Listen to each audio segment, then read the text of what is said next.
Deus no controle sempre, parodianos. Parodianos, eu vou trazer aqui alguns trechos da entrevista do Valdemar Costa Neto, presidente do PL, lá para a CNN, uma entrevista exclusiva para a CNN, e vou trazer aqui só alguns trechinhos, depois você vai lá e confere a entrevista completa.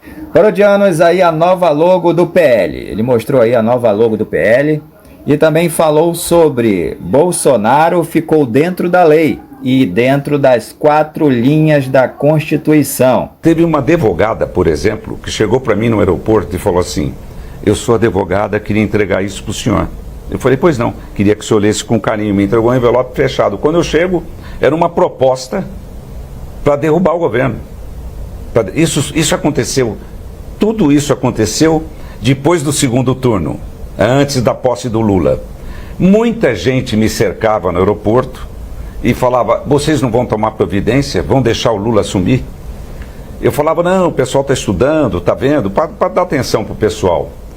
Nunca o Bolsonaro tocou nesse assunto comigo. Eu uma vez toquei no assunto com ele. Falei: Bolsonaro, se for, tudo que for ser feito tem que ser feito dentro da lei. Porque o que você fizer que não atenda à lei, o que é que vai acontecer?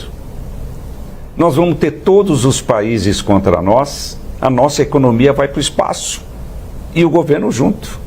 A nossa economia, todos os países contra o Brasil, isso vai gerar. Ele falou: não, Valdemar, esquece, eu não vou fazer nada fora da lei. Ele foi perguntado também sobre o 8 de janeiro no Brasil. E olha a resposta aí. Eu avalio o 8 de janeiro. Não, então, o 8 de janeiro eu avalio da seguinte forma: o governo federal era o responsável para dar segurança no 8 de janeiro. Era o governo que cuidava disso. Não era o Bolsonaro mais, o Bolsonaro não era presidente. Então, o que aconteceu? Eu li um documento feito pelo ministro da Justiça. No dia 6 de janeiro, ele assinou uma portaria determinando que a Guarda Nacional desse segurança para os próprios federais. O que não aconteceu, não tinha um cidadão da Guarda Nacional lá.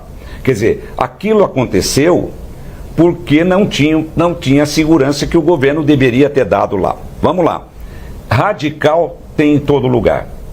E quem quebrou, quem fez alguma coisa de mal, tem que pagar.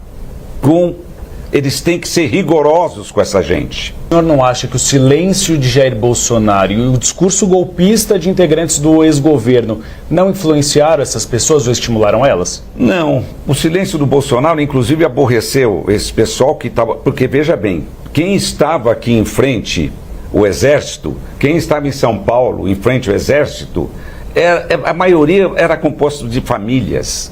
Os eleitores do Bolsonaro, você via esse pessoal nesses acampamentos, você via pai, filho, criança, e acontece o seguinte: o pessoal que veio para cá, passou lá, sei lá, para poder pegar um lanche, para poder comer alguma coisa. Agora acontece o seguinte: esse pessoal não participa disso. Teve uma imagem até na Globo News, que saiu o pessoal lá gritando para o pessoal não quebrar, gritando para o pessoal não levar. Só saiu uma vez. Esse camarada que pôs isso aí na Globo deve ter sido mandado embora.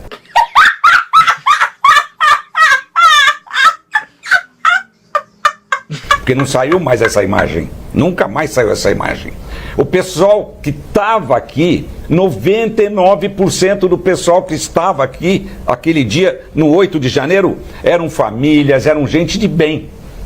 Como será a relação do PL com Lula? O senhor já conversou com o Lula? Como deve ser a relação do senhor com Luiz Inácio Lula da Silva? É possível haver composição do PL em relação a algumas pautas do novo governo?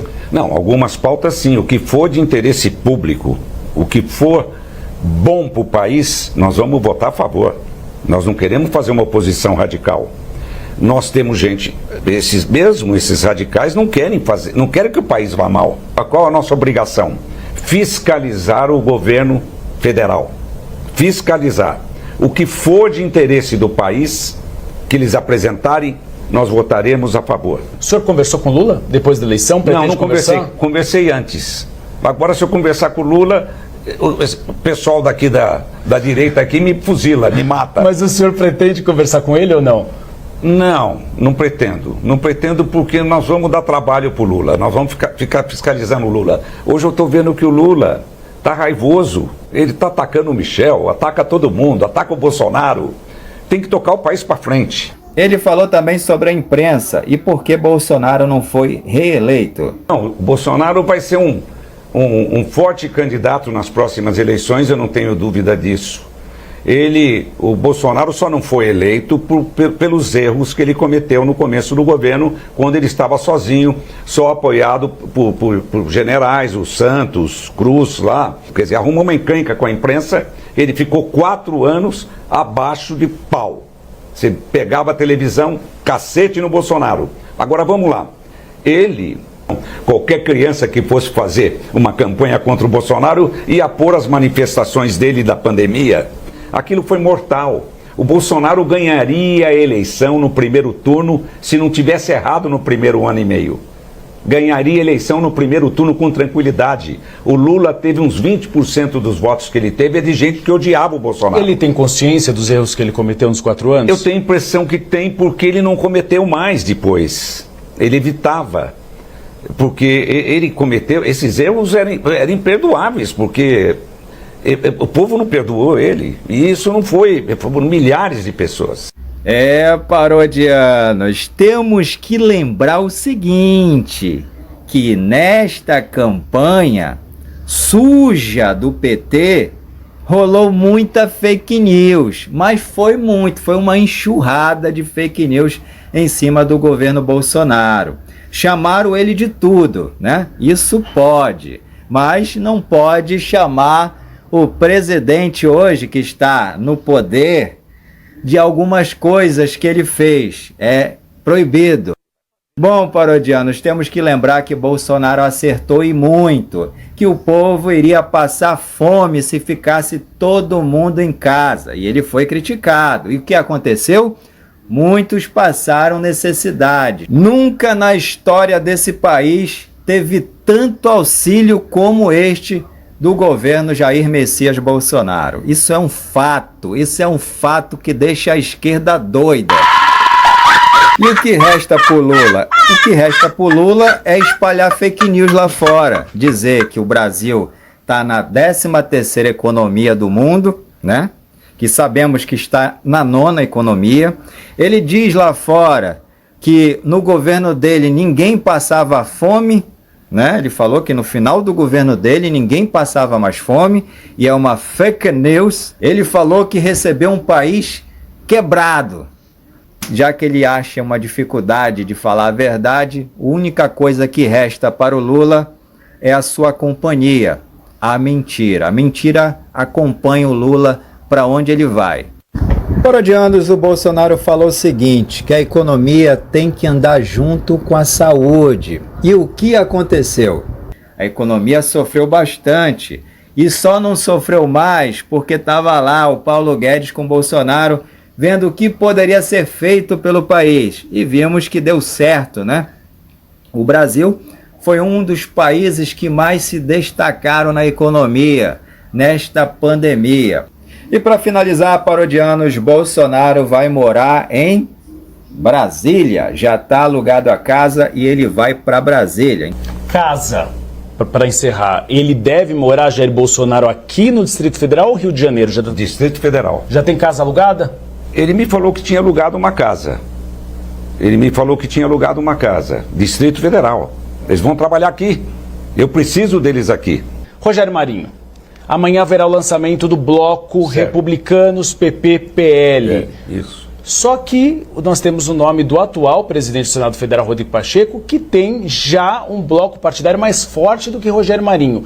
Há uma chance de Rogério Marinho desistir de última hora para que o PL componha com o Rodrigo Pacheco ou vai até o fim? Em hipótese nenhuma. O Rogério Marinho vai ganhar essa eleição do Rodrigo, porque o Rogério reúne as melhores condições para tocar o Congresso Nacional. O Congresso Nacional, nós precisamos de um presidente do Congresso que nós precisamos acabar com todos esses desentendimentos que há entre o Poder Judiciário, com o Senado, com a Câmara, com o Congresso, o Executivo. Nós temos que ter, o Rogério reúne todas as condições para ser um grande presidente do Congresso Nacional. Não tenho dúvida disso. Reúne hoje uma quantidade boa de votos para ganhar essa eleição. E nós teremos outras adesões até o dia da eleição, não tenho dúvida disso. É isso aí, parodianos, eu espero que você tenha gostado do vídeo, compartilhe esse vídeo à vontade e não se esqueça de dar o like e comente, porque aqui o seu comentário vale muito. Fui, um grande abraço e até o próximo vídeo. Mas Jesus imediatamente lhes disse: coragem, sou eu, não tenha medo. Mateus, capítulo 14, versículo 27. Leia hoje o capítulo 14 de Mateus.